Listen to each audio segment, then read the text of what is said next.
সুপ্রিয় বন্ধুগণ, আসসালামু আলাইকুম। দূরে কাছে দেশে অথবা দেশে বাইরে থেকে বন্ধুরা ঠিক এই মুহূর্তে যেখান থেকে বাস্তব জীবনের গল্প শোনার জন্য আমার সাথে জয়েন করেছেন আমি আপন। আর যে আপন জীবনের গল্পের 969তম পর্বে আপনাকে বরাবরের মতো স্বাগতম জানাচ্ছি। বন্ধুগণ, আজ আমি আপনাকে শোনাবো রংপুরের ছেলে মোহাম্মদ নাহিদের জীবনের হৃদয় কাঁপানো এক সামাজিক বাস্তব জীবন কাহিনী। বন্ধুরা, আজকের গল্পের টাইটেল যে বোনের পেটের সন্তানের বাবা নাকি ভাই। শুনেছি বোনের পেটের সন্তানের বাবা নাকি ভাই। এই গল্পটা আমাদের সমাজে বইপত্র পড়ে সার্টিফিকেট নেওয়া মানুষরূপী ওই অমানুষ শিক্ষিত ভাইয়ের জন্য এক শিক্ষণীয় বাস্তব জীবনের গল্প। প্রিয় বন্ধুরা, আমি কিছুদিন আগে একটা পোস্ট করেছিলাম যে গ্রামের বাড়িতে কয়েক ঘন্টা বা কয়েক বিঘা জমির উপরে আপনার বিলাসবহুল বাড়ি থাকার চেয়েও শহরের বাড়িতে আপনার ছোট্ট একটা ফ্ল্যাট থাকা অনেক ভালো। এটাতে আমাকে অনেকেই ব্যাড রিয়েক্ট করেছেন, অনেকেই খারাপ মন্তব্য করেছেন। আপন ভাই, এটা কীভাবে সম্ভব? যারা গ্রামে বসবাস করে শুধুমাত্র তারাই জানে। হ্যাঁ, এটাই সত্য, গ্রামের ফ্রেশ শাক সবজি বা গ্রামের বাতাস সব কিছুই ঠিক আছে, কিন্তু গ্রাম যারা পরিচালনা করে, গ্রামের সর্দার মাতবর থেকে শুরু করে এরা যে কতটা নিকৃষ্ট হয়, যারা গ্রামে বসবাস করে শুধুমাত্র তারাই জানে। আপনাকে প্রতিটা মুহূর্তে সমস্যার সম্মুখীন হতে হবে। এই সমাজের মানুষগুলো, এই গ্রামের মানুষগুলো তাদের নিয়ে না যতটা চিন্তা করে, তাদের প্রতিবেশীদেরকে নিয়ে, তাদের পাশের বাড়ির অমুককে নিয়ে, তমুককে নিয়ে, অমুকের ছেলেকে নিয়ে, তমুকের মেয়েকে নিয়ে রাতের বেলায় ঘুমোতে পারে না। তাদের নিজেদের নিয়ে যতটা চিন্তা, তার চেয়েও বেশি চিন্তা হচ্ছে প্রতিবেশীদেরকে নিয়ে। অতি উৎসাহিত গ্রামের ওই মানুষগুলো যে কতটা ভয়ঙ্কর হয়, আপনি এই গল্পটা শুনে তবে বুঝতে পারবেন। আশা করব শুরু থেকে শেষ পর্যন্ত গল্প জুড়ে আমার সাথেই থাকবেন এবং গল্প শেষে রংপুরের ভাই নাহিদকে ঠিক আপনার মতো করে একটা মন্তব্য কমেন্ট বক্সে লিখবেন। ধন্যবাদ সবাইকে। সুপ্রিয় বন্ধুগণ, আসসালামু আলাইকুম। আমার নাম মোহাম্মদ নাহিদ হাসান, আমার বাড়ি রংপুর। বন্ধুগণ, আমি আমার জীবনের গল্পটা শুরু করার শুরুতে আপনাদেরকে আমার পরিবারের বিষয়ে জানিয়ে রাখি। আমার পরিবারে আমি আছি, আমার বাবা আছে, মা আছে, তাছাড়া রয়েছে আমার দাদি সহ আমার ছোট 3টা বোন আর বড় একটা বোন। আমরা টোটাল 4 বোন 1 ভাই। আমাদের পরিবারটা রংপুর শহর থেকে অনেক দূরে কোনো এক প্রত্যন্ত গ্রামের এক ভীষণ নিম্নবিত্ত পরিবার। আমার বাবা পেশায় একজন কৃষক, যদিও জন্মের পর থেকে আমি আমার বাবাকে খুব বেশি একটা কৃষিকাজ করতে দেখি নাই। তবে শুনেছিলাম একটা সময় নাকি আমাদের প্রচুর জায়গা সম্পত্তি ছিল। এলাকাতে অনেক মানুষগুলোর মতো, এলাকায় বসবাস করা মানুষগুলোর মতো আমাদের পরিবারটাও নাকি খুবই স্বচ্ছ সুন্দর একটা পরিবার ছিল। একটা পর্যায়ে নাকি আমার আব্বা অনেক অসুস্থ হয়ে গেল। অসুস্থ বলতে আমার আব্বাকে নাকি জিনেতে ধরেছে, এবং জিনে ধরার পরে আমাদের যত জায়গা সম্পত্তি ছিল প্রায় সব কিছুই আমার দাদা বিক্রি করে আমার বাবাকে বাংলাদেশ, ইন্ডিয়া সহ বিভিন্ন বড় বড় জায়গায় কবিরাজদের কাছে নিয়ে গিয়েছিল। কিন্তু সর্বোপরি ওই জিন আমার আব্বাকে ছেড়ে যায়। কিন্তু ছেড়ে যাওয়ার পরিপ্রেক্ষিতে আমাদের যত জায়গা সম্পত্তি ছিল সব কিছু নষ্ট করে দেওয়া যায়। লোকের মুখে এটাও শুনেছিলাম আমাদের এই পরিবারটা নাকি একটা অভিশপ্ত পরিবার। এজন্যই নাকি আমার আব্বাকে জিনেতে ধরে আমাদের সয় সম্পত্তিগুলো ক্ষয় করে ফেলে। যাই হোক, আমি যখন মোটামুটি একটু বড় হই, আমার বড়াপু তখন সবার বড়, এবং বড়াপু মোটামুটি দেখতে শুনতে অনেকটা ভালো ছিল, অনেক সুন্দরী ছিল, এবং আমার ছোট যে 3টা বোন তারাও মোটামুটি একইভাবে আমাদের সাথে বেড়ে উঠতেছিল। এভাবে সময়গুলো কাটতে কাটতে আমার বড়াপু মেধাবী ছিল, প্রচণ্ড রকমের অনেক ভালো মেধাবী ছিল, এবং এতটাই মেধাবী ছিল যে আমার বড়াপু ক্লাস 5-এ বৃত্তি পেয়েছিল। এবং এটা আমাদের এলাকার একদম সর্বপ্রথম আমার বড়াপু বৃত্তি পায়। এটা আমাদের পরিবারের জন্য অনেক বড় একটা পাওয়া ছিল। এমন করে আমার বড়াপু যখন ক্লাস 9-এ পড়ে, আমি তখন সবেমাত্র ক্লাস 7-এ পড়ি। আমার বড়াপু ছিল আমার 2 বছরে বড়, এবং 7-এ পড়া অবস্থায় আমাদের পরিবারে হঠাৎ করে একটা অঘটন দেখা দেয়। অঘটনটা ছিল এরকম: ক্লাস 7-এ পড়া অবস্থায় আমার আব্বু মারা যায়। এবং আমার আব্বুই ছিল একমাত্র আমাদের পরিবারে উপার্জন করতো বলতে কৃষিকাজ করতো মাঝে মাঝে, বা এটা ওইটা টুকিটাকি কাজ করতো, এবং সেটা করে পরিবারটাকে মোটামুটি আব্বুই 2-1 টাকা আমাদেরকে দিত, আমরা চলতাম। দিনে 3 বেলা অন্তত 2 বেলা হয়েও খেয়ে পরে আমরা ভালো করেই বেঁচেছিলাম। কিন্তু আব্বু মারা যাওয়ার পরে একেবারে নিঃস্ব হয়ে পড়ি। আমাদের পড়াশোনা বন্ধ হয়ে যায়, বরাবর পড়াশোনা বন্ধ হয়ে যায়, এবং আমার ছোট যে 3টা বোন ছিল তাদের অবস্থাও দিনে দিনে খুব নাজেহাল হয়ে যেতে শুরু হয়। আমার মা তখন খুব ভীষণ টেনশনে পড়ে গেল, এবং দাদি তখন অনেক অসুস্থ। তাদের চিকিৎসার জন্য টাকার প্রয়োজন। আমার বড় আপু তখন একদম নিরুপায় হয়ে গিয়ে তার পড়াশোনা বন্ধ করে দিল। আমার বড় আপু এতটাই মেধাবী ছিল, কিন্তু সে জায়গায় থেকে সে যখন পড়াশোনা বন্ধ করে দিল, এটা আমাদের পরিবারের জন্য একটা অনেক বড় দুঃখের সংবাদ হয়ে গেল। গ্রামের অনেক মানুষে বলতো যে আমার বড় বোন পড়াশোনা করলে নাকি অনেক ভালো কিছু করতে পারত, কিন্তু আমার বড় আপুর পড়াশোনা করা হলো না। আমার বোন পড়াশোনা বন্ধ করে দিল এবং আমি তখন পড়াশোনা করতাম। আমার বোন পড়াশোনা বন্ধ করে দিয়ে একটা অন্য একটা পুরুষ মানুষ যেভাবে কাজ করতো, আমার বড় বোন এভাবে কাজ করতে শুরু করে। বিভিন্ন বাড়িতে ধরেন আপনার অনেক ধানের কাজ আছে, আমরা যেহেতু কৃষকের পরিবার ছিলাম বা আমাদের গ্রামের বেশিরভাগ মানুষগুলোই কৃষক ছিল, তো সেখানে আমার বড় আপু ধান দাইতো, ধান কাটতো, অন্য অন্য কৃষকদের সাথে মাঠে গিয়ে ধান কাটতো এবং সেই ধান বাড়িতে এনে এগুলো শুকাইতো এবং সেগুলো চাউলে রূপান্তরিত করতো। এইভাবে আমার বড় আপু দিনকে রাত আর রাতকে দিন বানিয়ে একজন পুরুষের মতো হাড়ভাঙা পরিশ্রম করতে শুরু করে। আমার মা সবসময় দুঃখ করে আমার বড় আপুকে বলতো যে নাহিদা, তোর তো বিয়ে হবে না, তুই যে এরকম করতেছিস এভাবে কি আর তোর বিয়ে হবে? আমার বড় আপুকে এটাও বলতো যে তুই পড়াশোনা বন্ধ করে দিলি, পড়াশোনা করলে অনেক ভালো কিছু করতে পারতি। আমার বড় আপু চোখের পানি ফেলে কেঁদে কেঁদে বলে, আমি পড়াশোনা করতে পারিনি তো কী হয়েছে, আমাদের নাহিদ পড়াশোনা করতেছে এবং নাহিদ পড়াশোনা করে একদিন মানুষের মতো মানুষ হবে, অনেক অনেক বেশি টাকার মালিক হবে, অনেক ভালো চাকরি বাকরি করবে। এবং এই স্বপ্ন নিয়ে আমার বড় আপু তখন এমন করে দিনরাত পার করতে শুরু করে। সময়ের পরিবর্তনে একটা সময় আমি এসএসসি পরীক্ষা দিয়ে ফেলি এবং এসএসসিতে আমার রেজাল্টও অত্যন্ত ভালো হয়, কিন্তু আমার বড় আপু তখন বিয়ের বয়স প্রায় শেষ। আমি যখন পরীক্ষা দিই তখন আমার বড় আপুকে আর কেউ বিয়ে করবে না। এর আগে আমার বড় আপুর খুব ভালো ভালো বিয়ের প্রস্তাব আসতেছিল, অনেক ভালো জায়গা থেকে, শিক্ষিত বা দেখতে শুনতে ভালো, এরকম ভালো ভালো পরিবার থেকেই কিন্তু আমার বড় আপুর বিয়ের প্রস্তাব আসে, কিন্তু আমার বড় আপু বিয়ে বসে না। কারণ আপু জানে যে আপু যদি বিয়ে বসে চলে যায় তাহলে আমাদের পরিবারটা আর চলবে না। আমার ছোট তিনটা বোন তারা না খেয়ে মরে যাবে এবং আমার মা না খেয়ে মরবে, দাদি না খেয়ে মরবে। এই চিন্তাভাবনা করে যেহেতু বড় আপুই তখন একমাত্র উপার্জন করতো, সেজন্য বড় আপু তখন আর বিয়ে বসলো না। বিয়ে না বসে উনি ওনার জীবনটাকে এভাবেই নষ্ট করতেছিল। আমি এসএসসি পরীক্ষা দিলাম এবং এসএসসি পরীক্ষা দেওয়ার পরে আমি আমাদের এলাকারই কোনো একটা কলেজে ভর্তি হয়েছি এবং কলেজে ভর্তি হওয়ার পরে মরার উপরে খাড়া বলতে একটা বিষয় আছে। কিছুদিন যাওয়ার পরে একদিন আমি ফুটবল খেলতে গিয়ে হঠাৎ করে আমার পা ভেঙে ফেলি এবং পা যে ভাঙি এই সে ভাঙা না, পা ঠিক আমার দুই ভাগ হয়ে যায়, হাড্ডিটা ভেঙে দুই ভাগ হয়ে যায় এবং মারাত্মকভাবে আমার চিকিৎসার জন্য টাকার প্রয়োজন হয়। আমাদের পরিবারে আমাকে চিকিৎসা করার মতো কোনো টাকা ছিল না। আমার বড় আপু মানুষের বাড়িতে এখানে ওইখানে বিভিন্ন জায়গায় টাকার জন্য পাগল হয়ে মরিয়া হয়ে টাকা খুঁজতেছিল। শেষ পর্যন্ত কোথাও থেকে না পেয়ে আমাদের এলাকার এক মদতি নেশাগ্রস্ত একটা লোক, যার নাম হচ্ছে ডলার কাকা বলতাম আমরা, ওই ডলার কাকার কাছ থেকে আমার বড় বোন টাকা নিয়ে আমাকে চিকিৎসা করে। দীর্ঘ প্রায় 1.5 মাস যাবৎ হসপিটালে ভর্তি থাকার পরে আমি তখন বাড়িতে ফিরে আসি। 1.5 মাস পরে বাড়িতে ফিরে আসার পরে সেই ডলার তখন আমাদের বাড়িতে বারবার আসতেছে, আমার আপুর কাছে টাকা চাচ্ছে, টাকা দাও, তুমি তোমার ভাইয়ের চিকিৎসা করার জন্য টাকা নিয়ে গিয়েছিলা, টাকা দাও। কিন্তু আমার বড় আপুর তো আসলে টাকা দেওয়ার কোনো সামর্থ্য ছিল না। এক পর্যায়ে ডলার আমার বড় বোনকে বাড়ি থেকে উঠে নিয়ে যাবে। আমার মা তখন যখন উঠে নিয়ে চলে যায়, আমার মা তখন ডলারকে বলে, বাবারে, এইভাবে আমার মেয়েটারে উঠাই নিও না, এইভাবে যদি আমার মেয়েটারে উঠাই নাও তাহলে আমার সমাজে মান সম্মান থাকবে না। একটা কাজ করো, যদি নিতেই হয় তো আমার মেয়েটাকে তুমি বিয়ে করে নিয়ে যাও। ডলার বলে, আমি আপনার মেয়ের বিয়ে করব কেন, আমি তো বিয়ে করব না। আমার মা তখন ডলারের পা চেপে ধরে আমার সামনে কান্না করে বলে, বাবা, আমার সমাজে একটা মান সম্মান আছে, আমার ছোট 3টা মেয়ে আছে, আমার এই 3টা মেয়েকে বিয়ে দিতে হবে। তুমি যদি এভাবে আমার মেয়েটাকে উঠে নিয়ে চলে যাও তবে আমার বাকি 3টা মেয়েকে আমি বিয়ে দিতে পারবো না।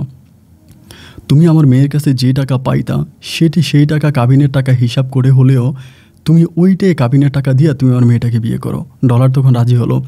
আমার বোন ডলারের কাছ থেকে যে টাকা নিয়ে গিয়েছিল আমার চিকিৎসা বাবদ, সেই টাকায় আমার বোনকে কাবিন দিয়ে ডলার তখন আমার বোনকে আমাদের বাড়ি থেকে উঠাই নিয়ে যায়।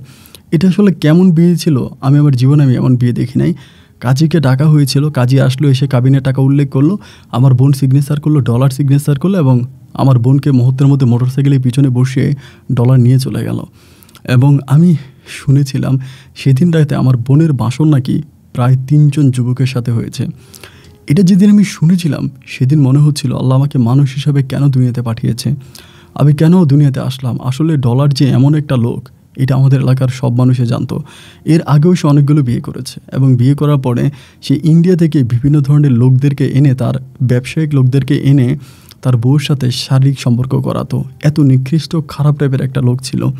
এই লোকটা আমার বোনকেও ছাড়লো না, আমার বোনের সাথেও একইভাবে খারাপ কাজে লিপ্ত করালো তার বন্ধু বান্ধবদেরকে দিয়ে। আমার বোন অজরে ঘরে এসে চিৎকার করে কাঁদতে শুরু করলো। বারবার আল্লাহর কাছে গিয়ে একটা কথাই বললো, আল্লাহ তুমি মানুষ হিসাবে কেন দুনিয়াতে পাঠালা? আল্লাহ অভাব কেন দিলা? আল্লাহ তোরা অভাবের জীবন তুমি কেন দিলা? আমার বোন চিৎকার করে কাঁদতো, কিন্তু ছোটো বোনের মুখের দিকে তাকিয়ে আমার বড় বোনের করার কিছুই ছিল না। আমার বড় বোন তখন নিজে সমস্ত অত্যাচার অবিচার সহ্য করে এই ডলারের সংসার করতে শুরু করে। বিয়ে যদিও করে একটা মানুষের সাথে, কিন্তু আমার বোনকে রাত কাটাতে হয় বিভিন্ন পরপুরুষের সাথে। এমন করে আমার বোনের দিনগুলো কাটতে থাকে। আমি তখন প্রায় পঙ্গু, তারপরেও লাঠিতে ভর দিয়ে আমি তখন কলেজে যাচ্ছি, পড়াশোনা করতেছি এবং মনের ভিতর একটাই স্বপ্ন যে আল্লাহ তুমি কোনো একদিন এমন একটা রেজাল্ট আমাকে দিও যে রেজাল্ট দিয়ে আমার বড় বোনের চোখের পানি আমি মুছে দিতে পারবো। এরই মাঝে আমার বোনের এই দুঃখ কষ্ট যন্ত্রণাগুলো দেখে আমার দাদি আমাদেরকে ছেড়ে চলে যায়। দাদি তখন মারা যায়। একটা মানুষ মারা গেলে গ্রামের মানুষের বা এলাকার মানুষের, বিশেষ করে পাড়ার মানুষের অনেক কষ্ট হয়, কিন্তু আমার দাদি মারা যাওয়াতে আমাদের পরিবারের কারো চোখে পানি আসে নাই। আমরা উল্টো এই বলেছিলাম যে মরে গেছে বেঁচে গেছে, কারণ আমরা 3 বেলায় 1 বেলা দাদির মুখে খাবার তুলে দিতে পারতাম না, ওষুধের টাকা দিতে পারতাম না। দাদি প্রতিটা রাতে চিৎকার করে কাঁদতো, ওষুধের টাকা নাই, খাবার টাকা নাই, এইসব বলে দাদি প্রচুর কান্নাকাটি করতো। এবং আমি যখন বিভিন্ন জায়গায় যাইতাম, মানুষ আমারে বলতো যে আমার বোনকে নাকি ডলার নিয়ে এই জায়গায় দিয়ে আসে, ওই জায়গায় নিয়ে আসে, এবং আমার বোনকে দিয়ে ডলার ব্যবসা করায়। ডলার আমার বোনকে দিয়ে ব্যবসা করে, বিভিন্ন জায়গায় আমার বোনকে বিক্রি করে, ওখান থেকে টাকা নেয়। এইভাবে আমার বোনকে নিয়ে বিভিন্ন ধরনের কুরুচিপূর্ণ কথাবার্তা আমি এলাকার লোকজনের মুখে শুনে আসছি, কিন্তু তারপরেও আমি কোনো কিছু করছি না। আমার আসলে কোনো কিছু করার ছিল না। চোখের পানি জড়িয়ে আমি কান্নাকাটি করতেছি এবং আল্লাহর কাছে একটা জিনিসই বলতেছি, আল্লাহ তুমি কিছু একটা করার সুযোগ দাও। আমি তখন অনেক দুর্বল ছিলাম, আর আমি দেখতে শুনতে অতটা ভালো স্বাস্থ্য আমার ছিল না। আমি একেবারে হ্যাংলা প্রকৃতির একটা মানুষ ছিলাম। চাইলেও আমি আসলে তেমন কোনো কিছু করতে পারতেছিলাম না। দুঃখ কষ্ট যন্ত্রণার মাঝে একটা সময় আমার ইন্টার পরীক্ষাটা হয়। আমি ইন্টারমিডিয়েট পরীক্ষা দিই, কিন্তু ডলার যদিও আমার বোনকে কষ্ট দিত, আমার বোনের সাথে অনৈতিক সম্পর্ক করার, বিভিন্ন লোক দ্বারা খারাপ সম্পর্ক করার চেষ্টা করতো বা করেছেও, তারপরেও কিন্তু আমার বোন আমাদেরকে টাকা দিতে পারতো। ডলারে সংসার করে আমার বোন কিন্তু আমাদেরকে অনেক টাকা দেয়, আমার পড়াশোনার সমস্ত খরচ দেয়, এবং একটা পর্যায়ে আমার বোনদেরকে টাকা পয়সা দেয়, এবং আমার বোনদেরকেও মোটামুটি সে মানুষ করে। এরকম করে সময়গুলো কাটতে কাটতে আমি একটা সময় ইন্টারমিডিয়েট পরীক্ষা দিই। তবে আমার ইন্টারের রেজাল্টও আলহামদুলিল্লাহ অনেক ভালো হয়। ইন্টারমিডিয়েটের রেজাল্ট আউট হওয়ার পরে আমি আমাদের এলাকার এক লোকের সহযোগিতায় তখন ঢাকাতে একটা সরকারি বিশ্ববিদ্যালয়ে ভর্তি হই, এবং সেই সরকারি বিশ্ববিদ্যালয়ে ভর্তি হওয়ার পরে বিশ্ববিদ্যালয়ে থাকা অবস্থায় আমি তখন আস্তে আস্তে করে পাশাপাশি একটা ছোটোখাটো চাকরি করতে শুরু করি। 2টা টিউশনি করি, একটা চাকরি করি, অ্যান্ড টিউশনি আর চাকরির টাকা দিয়ে আলহামদুলিল্লাহ খুব ভালোভাবে আমার জীবন কাটতেছিল। আমার পরিবারে আর তেমন কোনো অভাব অনটন ছিল না। মোটামুটি আমি প্রতি মাসে পরিবারকে প্রায় অনেক টাকার সাপোর্ট দিতে পারতাম, এবং সেই সাপোর্টে আস্তে আস্তে করে পরিবার সামনের দিকে অগ্রসর হচ্ছিল। এইভাবে সময়গুলো কাটতে কাটতে এক পর্যায়ে আমি আমার বোনকে বললাম যে এই ডলারকে ছেড়ে দেওয়ার জন্য। আমার বোন বলে আমি ডলারকে ছাড়তে পারবো না। আমি বললাম যে তুমি ডলারকে ছেড়ে দাও, কারণ তুমি যদি ডলারের সংসার করো, ডলার তোমাকে বিভিন্ন লোকের কাছে পাঠায়, তুমি বিভিন্ন লোকদের সাথে অবৈধ সম্পর্ক করো, এগুলো গ্রামের মানুষ জানে। তো সেই মর্মে আমার বোনগুলোকে বিয়ে দেওয়া যাবে না। ছোটো যে 3টা বোন আছে তাদেরকে বিয়ে দিতে পারবো না। আমার বড়াপু বলে তাহলে আমি কি করব? আমি বললাম তুমি ডলারকে ছেড়ে দাও।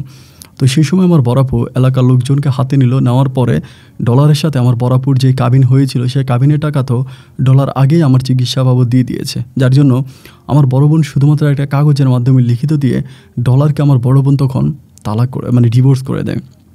এবং ডিভোর্স হয়ে যায় আমার ডলারকে ডিভোর্স করার পরে আমার বড় বোন তখন আমার ছোটো বোনগুলোর সাথে থাকতে শুরু করে। আমার বড় বোন সে আগের মতো আবারও কাজ করতেছে। তবে এটা সত্য, আমার বড় বোন যদি ওই সময় ডলারকে বিয়ে না করতো তাহলে কিন্তু আমার পড়াশোনা হতো না। কারণ বড় বোন ডলারকে বিয়ে করার কারণেই কিন্তু আমার পড়াশোনা হয়, এবং আমার যে ছোটো বোনগুলো ছিল মোটামুটি তারাও আস্তে আস্তে বড় হয়, দুমুঠো খাবার খেয়ে বাঁচতে পারে। কারণ ডলারের সংসার করা অবস্থায় আমার বোন টুকিটাকি প্রায় আমাদেরকে অনেক টাকা বসিয়ে দিত। আলহামদুলিল্লাহ এভাবেই সময়গুলো কাটতে কাটতে আমার ছোটো বোনগুলো তখন প্রায় প্রত্যেকটা বোনে মোটামুটি বড় হয়ে গেছে। এবং বড় হয়ে যাওয়ার পরে আমার মা তখন বলতেছে যে ওদেরকে বিয়ে শাদী দিতে হবে।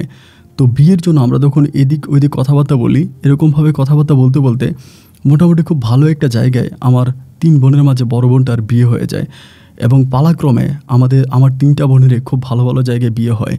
তবে আমার বোনগুলোর যে বিয়ে হয়, এই বোনগুলোর বিয়ের যে টাকা, সব টাকায় আমার বড় বোন সে মাঠে ঘাটে মানুষের আলু তোলে, সবজির কাজ করে, এভাবে কাজ করে সে কিছুটা ম্যানেজ করে এবং আমি আমার পড়াশোনার পাশাপাশি যে চাকরি করতাম সেই চাকরি থেকে কিছু টাকা পাইতাম, টিউশনি করতাম ওখান থেকে কিছু টাকা পাইতাম। তো সব কিছু মিলিয়ে আমি কিছু টাকা ম্যানেজ করেছি, আমার বড় বোন কিছু টাকা ম্যানেজ করেছে। তো দুজনের ম্যানেজ করে আমার 3 বোনের বিয়ে আমরা সম্পূর্ণ করি। কিন্তু আমার বড় বোন নাদিয়া আপুর বিয়ার অভাবে হচ্ছে না এবং আপুর জীবনটা খুব কষ্টে পড়ে গেল, অনেক কষ্টে পড়ে গেল। একটা পর্যায়ে আমি তখন ইন্টার শেষ করলাম, অনার্সেও আমি খুব ভালো একটা রেজাল্ট করলাম। তো অনার্সের রেজাল্ট আউট হওয়ার পরে আমি আসলে ওভাবে কোথাও চাকরি পাচ্ছি না, চাকরির জন্য খুব ট্রাই করতেছি। আসলে চাকরির বাজার তারাই বুঝবে, চাকরির বাজার যে কত কঠিন। আমাদের কোনো রকমের বড় কোনো লোক ছিল না যে কারো সুপারিশে আমার চাকরি হয়ে যাবে, অথবা এরকমও কোনো কিছু ছিল না যে কেউ আমাদেরকে হেল্প করবে বা আমাদের পরিবারের কেউ ভালো কোনো অবস্থার মধ্যে আছে, তাও কিন্তু না। যার জন্য আমি বিভিন্ন জায়গায় চাকরির সন্ধান করতে থাকি, কিন্তু কোথাও আমার ভালো কোনো চাকরি হয় না। এমন করে সময়গুলো কাটতেছে এবং একটা পর্যায়ে দেখা গেল যে আমার বয়স পড়ে গেছে, সরকারি চাকরির বয়স পড়ে গেছে, কিন্তু আমি আর চাকরি পেলাম না। আমার বোন যদিও কোথাও কোনো জায়গায় চাকরি পাই, তবে সেখানে চাকরি করতে হলে যে পরিমাণের ঘুষ লাগবে, মানে যে পরিমাণের টাকা লাগবে, সেই টাকা দিয়ে আসলে আমাদের পক্ষে চাকরি করা কোনো অবস্থায় পসিবল না আর কি। তো এত টাকা ঘুষের টাকা কোথায় পাবো? তো যার জন্য ওই চাকরি খুঁজতে খুঁজতে আমার চাকরির বয়সটা চলে গেল। তো তখন খুব ডিপ্রেশনে পড়ে গেলাম। একটা বেসরকারি চাকরি করতেছি, যে টাকা বেতন পাই ওই টাকা দিয়ে নিজে খেয়ে পরে বাড়িতে আর খুব বেশি একটা টাকা দিতে পারি না। মাঝে মাঝে এরকম মনে হতো যে পড়াশোনা না করে আমি যদি ধরেন এরকম করতাম যে টুকিটাকি কোনো একটা কাজ শিখতাম, লাইক সিএনজি চালানো শিখতাম, গাড়ি চালানো শিখতাম, তাহলে হয়তো মোটামুটি আমার পরিবারটাকে আমি অনেক ভালো করে চালাইতে পারতাম। যদি আমি একটা বাসও চালাতাম, তাহলেও একটা বাস ড্রাইভার যে পরিমাণের স্যালারি পায়, যে পরিমাণের বেতন পায়, আমি কিন্তু সেই টাকাও বেতন পাইতাম না। এত কম টাকা বেতন ছিল আমার। আমি একটা গ্র্যাজুয়েশন, মোটামুটি অনার্স কমপ্লিট করা একটা ছেলে, মানে গ্র্যাজুয়েশন শেষ করার মতোই, বাট আমি সেখানেও আসলে আমার স্যালারিটা এতটা ভালো একটা বেতন আমি পেতাম না। এদিক দিয়ে বড় বোনের জীবনটা নষ্ট হয়ে যাচ্ছে। ছোটো যে 3টা বোন আছে তাদের অবস্থাও দিনে দিনে খুব খারাপের দিকে যাচ্ছে। বিয়ে দিয়েছি তারপরেও খারাপের দিকে, কারণ তার শ্বশুরবাড়ির লোকদেরকে আনতে পারি না, 2-1 বেলা খাওয়াতে পারি না। বোন বিয়ে দেওয়ার পরে যদি বোনকেও টুকিটাকি টাকা পয়সা না দেওয়া হয় বা বোনের শ্বশুরবাড়ির লোকদেরকে মাঝে মাঝে দাওয়াত দিয়ে না খাওয়ানো হয়, তবে বোন ওই শ্বশুরবাড়িতে শান্তিতে থাকতে পারে না। সবাই থেকে খোঁটা দেয়, তোর ভাইয়ে কী দিচ্ছে, তোর ভাইয়ে কী করছে, এটা ওইটা মিলে আমার বোন এই 24টা ঘন্টা ওই পরিবারে খুব দুঃখ, কষ্ট আর যন্ত্রণার মাঝে তার সময়গুলো কাটাচ্ছিল।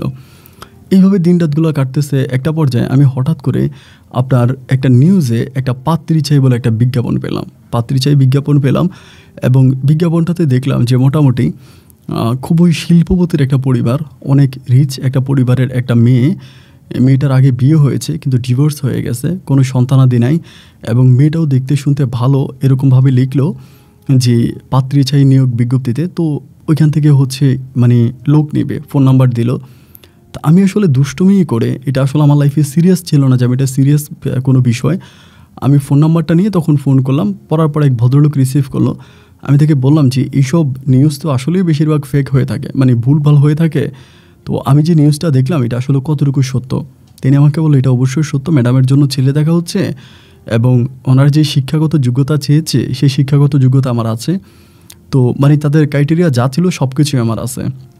তো সেখান থেকে চিন্তা করলাম তাহলে আমি যেতে পারি, নিজে থেকে মনে উঠে গেছে যেতে পারি। এরপরে আমি ওখানে গেলাম। 2 দিন পরে যে ঠিকানা দিল ঢাকার গুলশানের একটা এরিয়ার ঠিকানা, তো সেখানে গেলাম এবং যাওয়ার পরে দেখলাম বিশাল বাড়ি, একদম বিশাল এক বাড়ি। এবং সেই বাড়ির মধ্যে যাওয়ার পরে দারোয়ানকে আমি বললাম, দারোয়ান বলে হ্যাঁ ঠিক আছে আপনি যান ভিতরে, স্যার আসবে। পরে ভিতরে গেলাম, আমার বাবার বয়সী একটা লোক আসলো, এসে আমার সাথে খুব সুন্দর করে কথা বললো। বলার পরে বললাম আমার মেয়ের জন্য দেখতেছি, আমার মেয়ের নাম হচ্ছে প্রিসিলা। তো আমি বললাম যে আচ্ছা ঠিক আছে। পরে এখানে বসলাম, বসার পরে ওনার মেয়েকে মানে নিয়ে আসলো। কিছুক্ষণ পরেই আমি মেয়ে দেখলাম, তবে মেয়েটা কালো। মানে সত্যি কথা যেটা, আমি যেরকম ওনাদের সাথে ফোনে কথাবার্তা বলে যেরকমটা বুঝেছিলাম আসলে কিন্তু সেরকমটা না। মেয়েটা একদমই কালো, কিন্তু ওরকম ভালো না আর কি। যাই হোক, কিন্তু বড় লোক, এটা সত্য। পরে উনি চলে গেল, মেয়েটা গেল ভিতরে। পরে মেয়ের বাবা সহ ওনার পিয়ন ছিল, তাদের সাথে কথা বলতেছিলাম। তো মেয়ের বাবা আমাকে বললো আমার বাড়ি কোথায়, আমি বাড়ির ঠিকানা দিলাম, সব কিছু পরিবার সম্বন্ধে জানতে চাইলো, সেটাও বললাম। তো তিনি আমাকে একটা শর্ত দিল। শর্ত হচ্ছে তিনার কোম্পানি আছে, সেই কোম্পানিতে আমাকে ভালো একটা চাকরি দেবে, অথবা সেই কোম্পানি আমি দেখাশোনা করব, মানে বড় একটা পর্যায়ে যেতে পারবো। কিন্তু এখানে শর্ত হচ্ছে আমাকে ওনার বাড়িতে থাকতে হবে, ওনার বাসায় থাকতে হবে, এবং ওনার বাসায় থেকে মানে এক কথায় যাকে বলে ঘর জামাই, মানে ঘর জামাই থাকতে হবে। তো আমার কাছে তো বিষয়টা আসলে কেমন জানি মনে হচ্ছিল যে ঘর জামাই থাকবো, এতদিন পর্যন্ত পড়াশোনা করলাম। তো আমি তখন বললাম যে আচ্ছা ঠিক আছে, সমস্যা নাই, আমি আপনাকে জানাবো। 3 দিন সময় নিলাম। 3 দিন সময় নিয়ে তখন গ্রামের বাড়িতে আমার বোনরে ফোন দিলাম, মানে নাদিয়াপুরে ফোন দিলাম। ফোন দিয়ে বললাম যে আপু এই ঘটনা, চাকরি তো একটা পাইছি, কিন্তু এই হচ্ছে সমস্যা, চাকরি ডেটের সমস্যা, সবই ঠিক আছে, কিন্তু চাকরি করতে হলে ওখানে ঘর জামাই থাকতে হবে, তুমি কি বলো? আমার বোন আমাকে বলে তুই কি দেখেছিস সব কিছু? আমি বললাম সব কিছু দেখছি।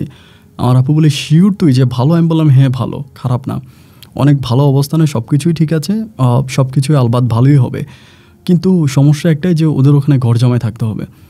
আমার বোন তখন আমাকে বললো যে আসলে ভাই ঘর জামাই থেকে থাক, তাতে কি সমস্যা?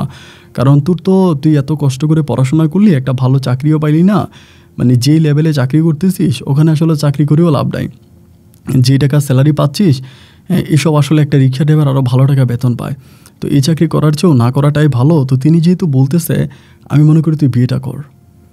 বরাবর তখন আমাকে অনুমতি দিল। আর আমার মা তো তখন একটু আলাবোলা টাইপের হয়ে গেছে, অনেক বয়স হয়ে গেছে, তো মা খুব একটা হাঁটাচলা করতে পারে না, বেশিরভাগ সময় গম্ভীরভাবে বসে থাকে, একা সময় কাটায়, খুব খারাপ একটা অবস্থা আমার মায়ের। আর গ্রামের মানুষ তো আছেই, আমাদের পিছনেই পড়ে আছে, বিভিন্ন ধরনের বাজে কথা, খারাপ কথা থেকে শুরু করে যত ধরনের বাজে মন্তব্য আমার বোনকে নিয়ে, এগুলোতে আমি আসলে গল্পের মাঝে বলি নাই। মানে চায়ের দোকানে চায়ের চুমুক দিয়ে শুরু হতো আমার বোনকে নিয়ে আলোচনা, যে অমুকের মেয়ে নাদিয়া বিয়ে হয়েছে ডলারের সাথে, কত বেটার সাথে যে ঘুমাইছে, কত বেটার সাথে ছিল, এখনও এই মেয়ে মাঠে ঘাটে পুরুষের সাথে কাজ করে, লজ্জা লাগে। মানে আপনার পেটে খাবার আছে কি নাই এটা আপনার পাশের ঘরের মানুষ দেখুক বা না দেখুক, কিন্তু আপনি কোনো একটা কাজ করতেছেন, এটার মাঝে বাধা তারা দিতেই আসবে। আপনি কোনো একটা অন্যায় করেন, আপনার দরবার করার জন্য 10 জন চলে আসবে, কিন্তু 10 দিন যে আপনি না খেয়ে আছেন এটা কেউ দেখবে না। এটাই মনে হয় যেন আমাদের সমাজ। তখন খুব কষ্টে সময়গুলো কাটতেছিল। আমার বোন প্রচুর কান্নাকাটি করতেছে, কোনো কিছু করার ছিল না, এবং ওরও বয়স প্রায় 30 অনেক উপরে হয়ে গেছে, তারও আসলে আর বিয়ে শাদির চিন্তাভাবনা করাই যায় না আর কি, সোজা কথা যেটা। আমি তখন ভাবলাম যে ঠিক আছে, উনি যখন বলতেছে 3 দিন পরে ওই ভদ্রলোককে আবার কল দিলাম, মানে প্রিসিলার বাবাকে কল দিয়ে বললাম যে এই ঘটনা, আপনি যদি আমাকে নিতে চান তাহলে আমি বিয়ে করব। তিনি আমাকে বলল ঠিক আছে, তোমার পরিবারে কে আছে? আমি বললাম আমার মা আছে আর আমার বোন আছে। বলে একটা কাজ করো, তোমার মা আর তোমার বোনকে নিয়ে আসলে একদিন আমরা আমাদের এখানে সামাজিক একটা ছোটোখাটো অনুষ্ঠান করে তোমার কাছে আমার মেয়েকে বিয়ে দেবো। পরে আমি বাড়িতে আমার মা আর বোনকে জানাইলাম, তারা স্ট্রেট বলে দিল তারা যাবে না। আমার বোন বলে আসলে গ্রামে কখনো, মানে আমরা শহরেভাবে কখনোই যাই নাই, যেহেতু অনেক বড় লোকের মেয়ে, তো এখানে হয়তো একটা ঝামেলা হতে পারে, বা আমরা তো ওভাবে মেনটেন করতে পারবো না, আমাদেরকে নেওয়ার প্রয়োজন নেই, তুই তোর কিছু বন্ধুবান্ধব নিয়ে বিয়েটা করে ফেল। তো আমি তখন মেয়ের আব্বারে জানালাম যে আঙ্কেল এইভাবে আমার মা আসতে যাচ্ছে না, কিন্তু তারা আমাকে পুরোপুরিভাবে অনুমতি দিয়েছে, আপনি আপনার মতো করে অনুষ্ঠানের মাধ্যমে আপনার মেয়েকে আমার কাছে বিয়ে দিতে পারেন, আমার মা অথবা আমার পরিবারে কোনো অভিযোগ নাই। তিনি আমাকে বললো তাহলে তো বেশ ভালোই, এটা খুব খারাপ কোনো কথা না, ভালোই কথা। আচ্ছা ঠিক আছে, ওকে ফাইন, তাহলে একটা দিন ধার্য করো। আমি একটা দিন ধার্য করলাম, করে আমি ইউনিভার্সিটিতে যাদের সাথে পড়াশোনা করেছি, বা আমি যেখানে টিউশনি করি বা চাকরি করি, সে জায়গায় আমার যে পরিচিত মানুষগুলো আছে তাদেরকে ইনভাইট করলাম, তাদেরকে বললাম, এবং ঠিকানা মাফিক তারা সবাই তখন আমার বিয়েতে আসলো ওই পরিবারে। এবং একটা ছোটোখাটো কমিউনিটি সেন্টারে আমার বিয়েটা হয়। বিয়ে হবার পরে সে রাতে আমার বাসর হয়, এবং বাসর ঘরে ঢোকার আগে আমি আমার বড় বোনকে ফোন করি। আমার বড় আমাকে বলে ভাই তোর জন্য দোয়া করি, আলহামদুলিল্লাহ কোনো সমস্যা নাই, তুই ভালো করেই কর, সংসার কর। তা আমি বোনের কাছ থেকে অনুমতি নিয়ে মায়ের সাথে কথা বলে বাসর ঘরে ঢুকলাম। আমার বউ কিন্তু যথেষ্ট ভালো ছিল, এরকম হয় না যে লিপলেট দিয়ে যে মেয়েগুলোর বিয়ে হয় তারা খুব বদমেজাজি হয়, খারাপ হয়, বা আমার বউ কিন্তু এরকম ছিল না। আমার বউ যথেষ্ট পরিমাণের নম্র, ভদ্র, এবং বাসর ঘরে ঢোকা মাত্রই সে খাট থেকে নেমে আমার পা ধরে সালাম করলো, খুব ভালো লাগলো। তো বিয়েটা হলো খুব করে বিয়ে হওয়ার পরে সপ্তাহখানিক হয়ে গেল। তো আমার যিনি শ্বশুর ছিলেন তিনি তখন আমাকে সর্বপ্রথম ওনার কোম্পানিতে নিল। ওনার রিয়েল এস্টেট কোম্পানি ছিল, দেশে এবং দেশের বাইরে ওনার বিজনেস, এবং এত টাকার বিজনেস যে উনি হাতে গোনা কয়েকটা ধনী লোকের মাঝে একজন, শত শত কোটি টাকার মালিক। তো মেয়ের জামাই হিসেবে উনি আমাকে খুব ভালো একটা জায়গায় বসাইছে, আমি ওখানে কাজ করতেছি। সব কিছু খুব ভালোই, আমার দিনকালগুলো খুব ভালোই কাটতেছে এবং সমস্ত কিছু দেখা শোনা থেকে শুরু করে এভরিথিং সব আমিই করতেছি। এইভাবে 1 মাসের মতো কেটে গেল। তো একদিন আমার বোন আমাকে বলে, একটা কাজ কর না, একদিন তোর বউরে নিয়ে গ্রামে ঘুরতে আয়, মানে আমরা তো তোর বউরে দেখি নাই, মা একটু দোয়া করবে, গ্রামে নিয়ে আয়। তিনি বলার পর আমি তখন প্রিসিলাকে বললাম, ও আমাকে বলে হ্যাঁ ও যাবে। ও কিন্তু দেশের বাইরেই ছিল, অনেক বছর যাবত দেশের বাইরেই ছিল, তো ওর একটু সমস্যাও আছে আর কি, এটা না হয় পরেই বলি। তো যাই হোক, পরে ওকে নিয়ে আমি তখন আমার গ্রামের বাড়িতে গেলাম। যাওয়ার পরে মানে 2টা গাড়ি নিয়ে গিয়েছিলাম। একটা গাড়িতে তো আমরা আছি, আর একটা গাড়িতে মানে আমাদের মালামাল কাপড় চোপড় যত কিছু আছে ওটা অন্য একটা গাড়িতে নিয়েছি এবং 2টা গাড়ি নিয়ে তখন গ্রামে ঢুকেছি। এটা গ্রামের মানুষ তো দেখার পরে অবাক হয়ে গেল, কেউ চিন্তাই করতে পারতেছে না যে নাহিদ এরকম একটা পরিবারে বিয়ে করেছে বা ও 2টা গাড়ি নিয়ে আসছে, একসাথে ওর বউ আসছে। মানে গ্রামের মধ্যে মানুষের টোল পড়ে গেল, প্রচুর মানুষ আসছে আমাদেরকে দেখার জন্য। আর আমাদের এই গ্রামটা একটু প্রত্যন্ত এলাকায় ছিল, তো রংপুরে খুব প্রত্যন্ত এলাকা। এই গ্রামে কেউ গাড়ি নিয়ে ঢুকা মানে বিশাল একটা ব্যাপার, একটা প্রাইভেট কার নিয়ে বা 2টা গাড়ি নিয়ে বাড়িতে ঢুকা, এইটা নর্মাল কোনো বিষয় ছিল না, অনেক হায়ার্ড একটা বিষয় ছিল। তো সবাই তখন চিন্তা করতেছে, ও মাই গড, ও তো অনেক বড়লোক হয়ে গেছে, এরকমভাবে সবাই আমাকে দেখার জন্য আসছে। আমার বউ খুব শ্রদ্ধার সহিত সবার সাথে নম্র ভদ্রভাবেই কথাবার্তা বলছে। আমার বড় বোনের সাথেও খুব ভালো করে কথাবার্তা বলছে, আমার বড় বোনের পা ধরে সালাম করছে, আমার মার সাথে খুব ভালো ব্যবহার করছে। এভাবে প্রায় 2 থেকে 3 দিনের মতো আমরা ওখানে ছিলাম। 3 দিন পরে আমরা পুনরায় গ্রাম থেকে আবারও চলে আসি ঢাকাতে। তবে একটা বিষয়, গ্রামে যাওয়ার পরে আমি গরু জবাই দিয়ে একটা অনুষ্ঠান করি, যেহেতু আমার গ্রামের মানুষকে খাওয়ানো হয় নাই, শহরে বিয়ে করেছি খুব ছোট করে, এই জন্য গ্রামের সবাইকে আমি একদিন দাওয়াত দিয়ে আমাদের বাসায় খাওয়াই দিছি। তো এরপরে আমি চলে আসছি আবার ঢাকাতে। আসার পরে আমি তখন আবারও অফিসে কাজ করতেছি, অফিস সামলাচ্ছি। আমার শ্বশুর আমাকে সব কিছু বুঝিয়ে দিয়েছে, আমি করতেছি। আর আমার বউ তখনও আমার বাসায় আছে, আলহামদুলিল্লাহ সব কিছু ঠিকঠাক। এভাবে সময়গুলো কাটতে কাটতে একটা সময় প্রিসিলা প্রেগনেন্ট হয়, ওর পেটে বাবু আসে। এবং বাবু আসার পরে আমাদের বাসায় একটা কাজের মেয়ে ছিল। তো ওই কাজের মেয়েটা, আমার বউ যখন প্রেগনেন্ট হয় তখন কাজের মেয়েটা চলে যায়, ও প্রেগনেন্ট হওয়ার পরেই চলে যায়।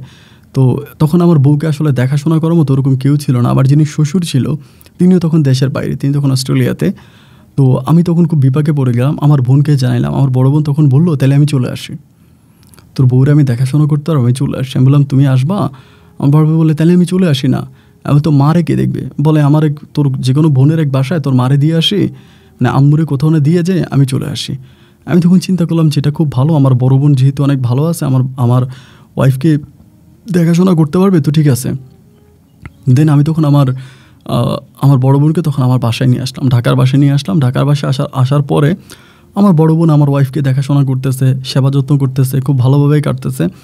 এইভাবে সময়গুলো কাটতে কাটতে একটা পর্যায়ে আমার ঘরে একটা মেয়ে সন্তান হয়, আমার একটা মেয়ে বাবু হয়। এবং বাবু যেদিন হয় সেদিনই আমার শ্বশুর তখন অস্ট্রেলিয়া থাকে, তিনি আসে।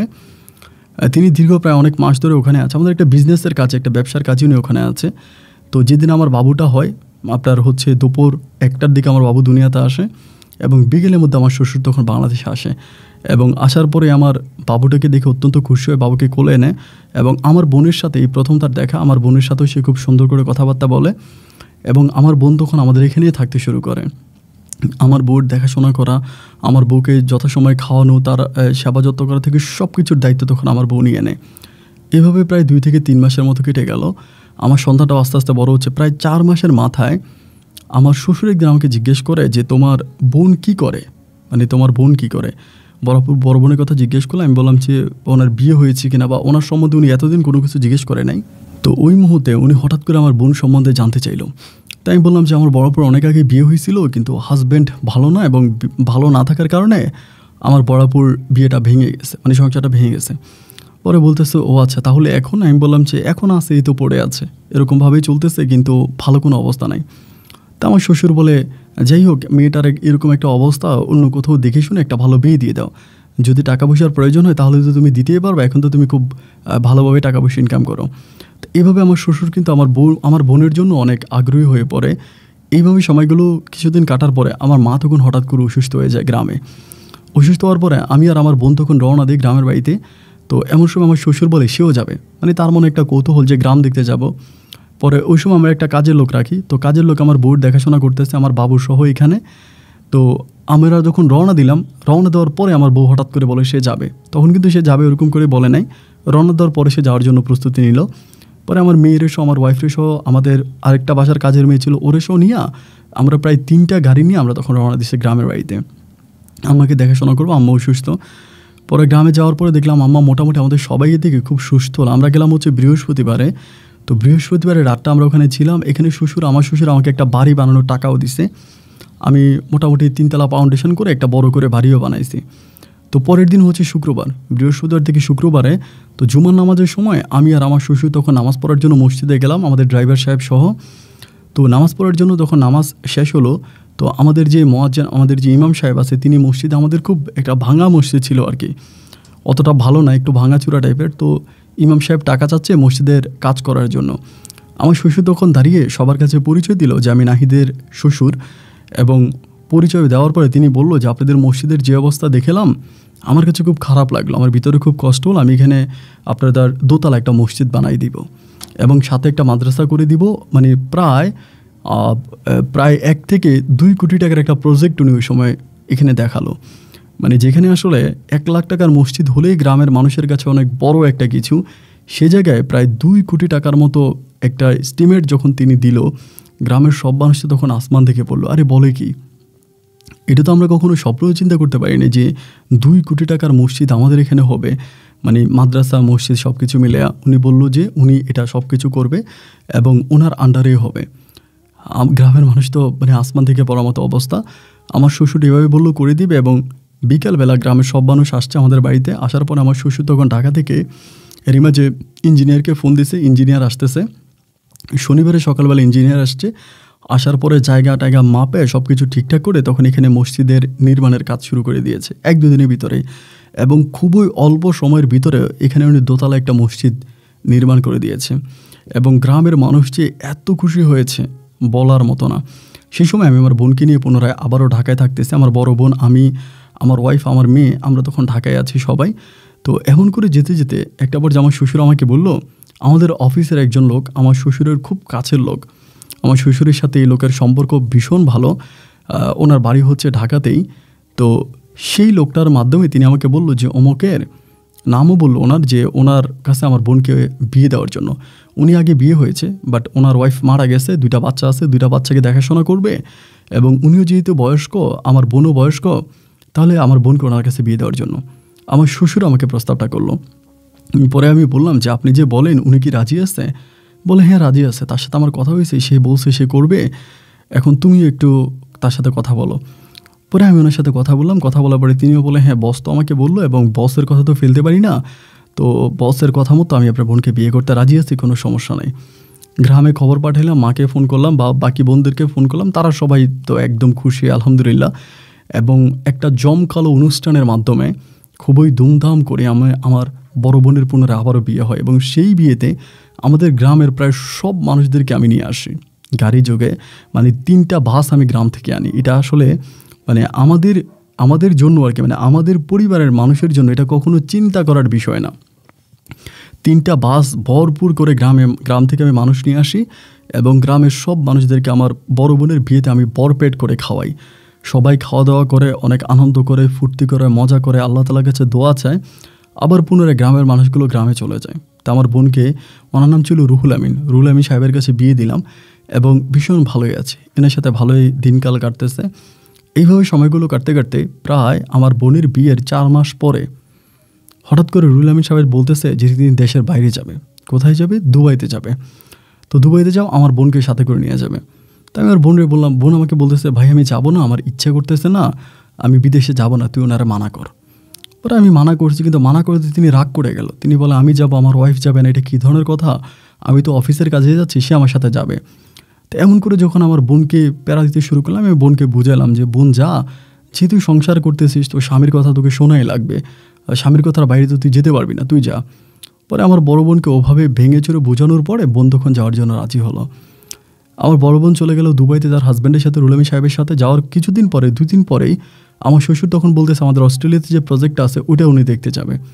তো ভালো কথা, উনি অস্ট্রেলিয়াতে যাবে। উনি অস্ট্রেলিয়াতে গেল, কিন্তু ওইখান থেকে অস্ট্রেলিয়া থেকে তিনি কী করছে জানি না, হঠাৎ করে আমার বোনের মোবাইলটা বন্ধ। বোনের মোবাইলটা বন্ধ পাওয়ার পর আমি রুহুল আমিন সাহেবকে কল দিলাম, কল দিয়ে বললাম যে আমার বোনের ফোন নাম্বারটা বন্ধ করো। তিনি বলে আপনার বোনের মোবাইল পড়ে গেছে, পড়ে নষ্ট হয়ে গেছে। তা আমি বললাম যে দেন আমি আমার বোনের সাথে কথা বলি। তো কথা বললাম, কিন্তু আমার বোনের কণ্ঠটা জানি কেমন একটু ভিজা ভিজা লাগলো, মানে ওর মনে হয় কোনো কষ্ট বা ও কোনো একটা প্রেশারে আছে, এরকমটা মনে হলো যে কোনো একটা প্রেশারে আছে। ও খুব ক্লিয়ার করে আমার সাথে কথা বলতে পারতেছে না, ভিতরে অনেকটা কষ্ট। আর আমি বললাম তুই দেশে আয়, তাড়াতাড়ি দেশে চলে আয়। এবং এভাবে 15 দিন পরে আমার বোন তখন দেশে আসলো সাথে রুহুল আমিন সাহেবকে নিয়ে। এবং এরপরে আমার বোনের কাছে আমি খুব বেশি একটা যেতে পারি না। ধরেন মানে আমি আমার বোনের বাসায় যাব, গিয়ে দেখি রুহুল আমিন সাহেব বাসায়, এবং উনি খুব বেশি একটা অফিসও করে না, বেশিরভাগ সময় আমার বোনের সাথে থাকে। এই বিষয়গুলো দেখার পরে আমার ভিতর তখন খুব খারাপ লাগলো যে বিষয়টা কি বুঝতেছি না। এবং আমি আমার বোনের কাছে তখন কোনো মোবাইল ফোন নাই। রুহুল আমিন সাহেব বলে আমার বোন নাকি বিভিন্ন ছেলেদের সাথে কথা বলে, এই জন্য তাকে মোবাইল চালাইতে দিবে না। তাই আমার বোন তো কোনো ছেলের সাথে কথা বলা তো দূরের কথা, আমার বোন তো মূলত গ্রামের একটা সাদামাটা সহজ সরল টাইপের একটা মেয়ে, ও কার সাথে কথা বলবে, এগুলো আসলে বিশ্বাসের মতো কথা না। আমি রুহুল আমিন সাহেবকে বললাম যে আপনার মেবি কোথাও ভুল হচ্ছে, আমার বোন কিন্তু এই ক্যাটাগরির মেয়ে না যে শহরে বড় হয়েছে, শহরে মানুষের সাথে চলাফেরা উঠা বসা, আমার বোন কিন্তু এরকম না। তিনি আমাকে বলে আমি কি তোমার সাথে মিথ্যে বলতেছি, আমি যেটা বলতেছি এটা সত্য, তোমার বোনের মাঝে সমস্যা আছে, এটা ওইটা বলে উনি অনেক কথাই বলে। মানে বোনের সাথে আমাকে ফ্রিলি মিশতে দেয় না, ফ্রিলি কথা বলতে দেয় না। অ্যান্ড এমন করে সময়গুলো কাটতে কাটতে একটা পর্যায়ে আমার হঠাৎ করে আমার আম্মাজান মারা যায়। আমার মা মারা যায়। মা মারা যাওয়ার পরে আমি তখন আমার আম্মাকে মাটি দেওয়ার জন্য আমার বোনকে নিয়ে রুহুল আমিন সাহেব সহ আমরা অনেকেই তখন গ্রামে যাই। এবং গ্রামে গিয়ে মায়ের দাফন কাফন হওয়ার পরে রাতের বেলায় রুহুল আমিন সাহেব আমার বোনকে নিয়ে রওনা দিছে। পরে আমার বোন বলে আমি যাব না। তো রুহুল আমিন সাহেব বলতেছে যাওয়া না মানে চলে যায়। আমি বললাম দেখেন মা মারা গেল মাত্র, মাকে মাটি দিল, দাফন কাফন মাত্রই হলো, আপনারা এখনই চলে যাবেন, রাতটা থাকেন। রুহুল আমিন সাহেব বলে না থাকবো না, চলে যাব। আমি তখন খুব রিকোয়েস্টের পরে উনি রয়ে গেল রাতের বেলায়, উনিও রইল, আমার বোনও রইল। ওই দিন রাতে আমার মা যেদিন মারা গেছে ওই দিন রাতে প্রায় রাত্র 3:30টার দিকে হঠাৎ করে আমার বোন এসে আমার ঘরের দরজা ধাক্কাচ্ছে। তো দরজা ধাক্কাচ্ছে পর আমি দরজা খুললাম, খুলে দেখি যে আমার বোন কান্না করতেছে, মানে চোখের পানি ঝরতেছে, অঝরে ঝরতেছে। আমি যে কী রে বোন, কী হয়েছে বাবা, আপু কী হয়েছে, কী হয়েছে কথা বলতে বলতে হঠাৎ করে রুহুল আমিন সাহেব পিছন থেকে আসছে। আইসা আমার বোনরা একটা গালি দিয়ে দিল যে বান্দি, তুই আমার ঘুমের মধ্যে রেখে ঘুম থেকে উঠে আসলি কেন। এইভাবে ধমক দিয়ে আমার বোনরা তখন আমার সামনে থেকে নিয়ে গেল। বাট ওই সময়টাতে আমার কাছে মনে হলো যে আমার বোন আমাকে কোনো কিছু বলতে চায়, কিন্তু রুহুল আমিন সাহেব বলতে দিচ্ছে না। বিষয়টা আমার কাছে এরকম মনে হলো যে আমার বোন আমাকে কোনো কিছু একটা বলতে চাই, খুবই ইম্পর্টেন্ট গুরুত্বপূর্ণ কোনো কথা, কিন্তু রুহুল আমিন সাহেব আমার বোনকে আমার সাথে কথা বলতে দিচ্ছে না, বা আমার পরিবারে কারোর সাথে কথা বলতে দিচ্ছে না। পরের দিন একটা ছোটোখাটো আমরা হুজুর ডেকে মিলাদ পড়িয়ে বিকেলে আবার রওনা দিলাম। রওনা দেওয়ার পরে ঢাকায় চলে আসলাম। এবং ঢাকা আসার পরে বরাবর রুহুল আমিন সাহেবের সাথে আমার বোন চলে গেল ও শ্বশুরবাড়িতে। আমি তখন আমার বউকে নিয়ে আমার শ্বশুরবাড়ির দিকে গেলাম। যাওয়ার পরে রাত্রেবেলা আমি আর ঘুমাইতে পারতেছি না, মানে আমি দুটো চোখের পাকে এক করতে পারতেছি না যে আমার বোনের মাঝে সমস্যাটা কী, বা কেন আমার বোনকে রুহুল আমিন সাহেব আমার সাথে কথা বলতে দেয় না, আমার বোন কেন এরকম একা একা থাকে, বা বিষয়টাকে আমি তখন কোনো কিছু মানে আন্দাজ করতে পারতেছিলাম না যে কী হয়েছে, বা আমার বোন কেন এরকম মানে কিছু একটা বলতে চেয়েছিল রাতের বেলা আমার কাছে এসে, কিন্তু বলতে পারলো না। রুহুল আমিন সাহেব এসে আমার বোনকে একটা গালি দিয়ে নিয়ে গেল। পরের দিন আমি রুহুল আমিন সাহেবকে বললাম যে আমি একটু আমার বোনের সাথে একা কথা বলতে চাই। তিনি আমাকে বলে আপনি আপনার বোনের সাথে একা কথা বলবেন, মানে এটা কী ধরনের কথা। আমি বললাম আরে ভাই আমার বোন, আমি কি আমার বোনের সাথে কথা বলতে পারি না। তিনি বলে না, আপনার বোন ছিল আগে, এখন সে আমার ওয়াইফ, আমার ওয়াইফ কোনো পুরুষের সাথে পরপুরুষের সাথে একা একা কথা বলতে পারবে না। আমি বললাম এটা আপনি কী ধরনের কথা বলছেন, পরপুরুষ মানে আমি কি পরপুরুষটাকে, আমি তার রক্তের ভাই, আমরা এক মায়ের পেটের ভাই বোন, আমি পরপুরুষ হলাম কেমন করে। তিনি আমাকে বলে প্লিজ আপনি অফিসে আমার বস হিসেবে আমার সাথে থাকবেন, আমি আপনার সাথে কোনো বিষয় নিয়ে কথা বলতে চাই না। তখন আমার খুব রাগ উঠে গেল। আমি এই বেটা, আমি তোর কাছে আমার বোনকে রাখবই না, আমি আমার বোনকে নিয়ে আসবো। এই কথা বলে আমি রওনা দিলাম আমার বোনের শ্বশুর বাড়িতে, মানে রুহুল আমিন সাহেবের বাড়িতে। ইন দ্য মিন টাইম আমার শ্বশুর আমাকে কল দিয়ে বলতেছে যে নাহিদ সাহেব আপনি কই যাচ্ছেন। আমি বললাম যে স্যার আমি একটু আমার বোনের বাড়িতে যাচ্ছি, আমার বোনের একটু সমস্যা হয়েছে। পরে আমাকে বলে আপনি অফিসে আসেন। তাই আমি বললাম যে আমি ওখান থেকে বলেন আপনি ডিরেক্টলি অফিসে আসেন। পরে আমি অফিসে গেলাম, যাওয়ার পরে আমার শ্বশুরের সাথে অফিসে আমার দেখা। আমার শ্বশুর আমাকে বলতেছে আপনি কী শুরু করেছেন এগুলা। আমি বললাম যে কী শুরু করলাম মানে, বলে আপনি আপনার বোনকে রুহুল আমিন সাহেবের কাছ থেকে নিয়ে আসবেন, আপনি আপনার বোনের উপরে এক্সট্রা মায়া দরদ ভালোবাসা দেখাচ্ছেন, এভাবে তো কোনো সংসার টিকতে পারে না। আমি তো মনে করেছি আপনি শিক্ষিত একটা ছেলে, এবং শিক্ষিত মনে করে আমার মেয়েকে আপনার কাছে বিয়ে দিলাম, কিন্তু আপনার আচার আচরণ কথাবার্তা তো আসলে শিক্ষিত মনে হচ্ছে না। পরে আমি বললাম যে স্যার আমি আসলে বুঝতেছি না আপনি আমাকে কী বলতে চাচ্ছেন। স্যার আমাকে বলে যে আমি ওনাকে অফিসে স্যার করে ডাকতাম, বাসায় আসলে হয়তো শ্বশুর, কিন্তু অফিসে আমি স্যারে ডাকি। আমাকে বলে আপনি তো রুহুল আমিন সাহেবকে চিনেন, তিনি যথেষ্ট ধার্মিক, দিনদার, মানে ধর্মভীরু একটা লোক। আমি বললাম হ্যাঁ জানি। বলে সে পছন্দ করে না যে তার বউ অন্য কোনো লোকের সাথে কথা বলে। রুহুল আমিন সাহেবের কিন্তু পেট পর্যন্ত দাঁড়িয়ে আছে, 5 ওয়াক্ত নামাজ পড়ে, দিনদার ইমানদার একজন লোক। তো বলে যে সে চায় না যে তার বউ অন্য কারোর সাথে কথা বলুক। আমি তখন বললাম আপনি এটা কী বলতেছেন স্যার? অন্য কেউ কে? আমি কি অন্য কেউ নাকি? আমি আমার বোনের সাথে কথা বলবো না? বলে না, আপনি আপনার বোনের সাথে কথা বলবেন না প্রয়োজন ছাড়া। আমি বললাম তো প্রয়োজনেই তো আমি কথা বলতে যাচ্ছি। বলে যা বলবেন রুহুল আমিন সাহেবের সামনে, তার পিছনে আপনি কোনো কথা বলতে পারবেন না। আমি তখন বললাম যে স্যার আমার বোন আমার সাথে কথা বলে না, আমার মায়ের সাথে কথা বলে না, তার কাছে মোবাইল ফোন দেওয়া হয় না, তার একটা ঘরের ভিতর বন্দি করে রাখা হয়, তার স্বাধীনতা হনন করা হচ্ছে। আমি কি ভাই হিসেবে এটা বাধা দিতে পারি না? আপনি আমাকে কেন বারবার মানে আমাকে আটকাচ্ছেন রুহুল আমিন সাহেবকে কোনো কিছু না বলে? বলে ঠিক আছে, রাতের বেলায় রুহুল আমিন সাহেবকে আমার বাসায় আনবো, এনে কথাবার্তা বলবো, আপনি এখন অফিস করেন। তো আমি আমার বোনের বাসায় গেলাম না, অফিস করলাম। রাতের বেলায় রুহুল আমিন সাহেব আমাদের বাসায় আসলো। আসার পর আমার শ্বশুর তখন বসলো, বসে বলতেছে রুহুল আমিন সাহেব কী হয়েছে আপনার বলেন। পরে বলে স্যার আমার ওয়াইফের মাঝে অনেক সমস্যা আছে, তাকে আমি মোবাইল ফোন দিয়েছি, সে গ্রামের বিভিন্ন ছেলেদের সাথে কথা বলে এবং তাদের সাথে খারাপভাবে কথা বলে, এবং আমার ঢাকাতেও সে আমার বাসার যে ড্রাইভার ছিল ড্রাইভারের সাথে তার একটা খারাপ সম্পর্ক হয়েছে, সেটারও প্রমাণ আছে।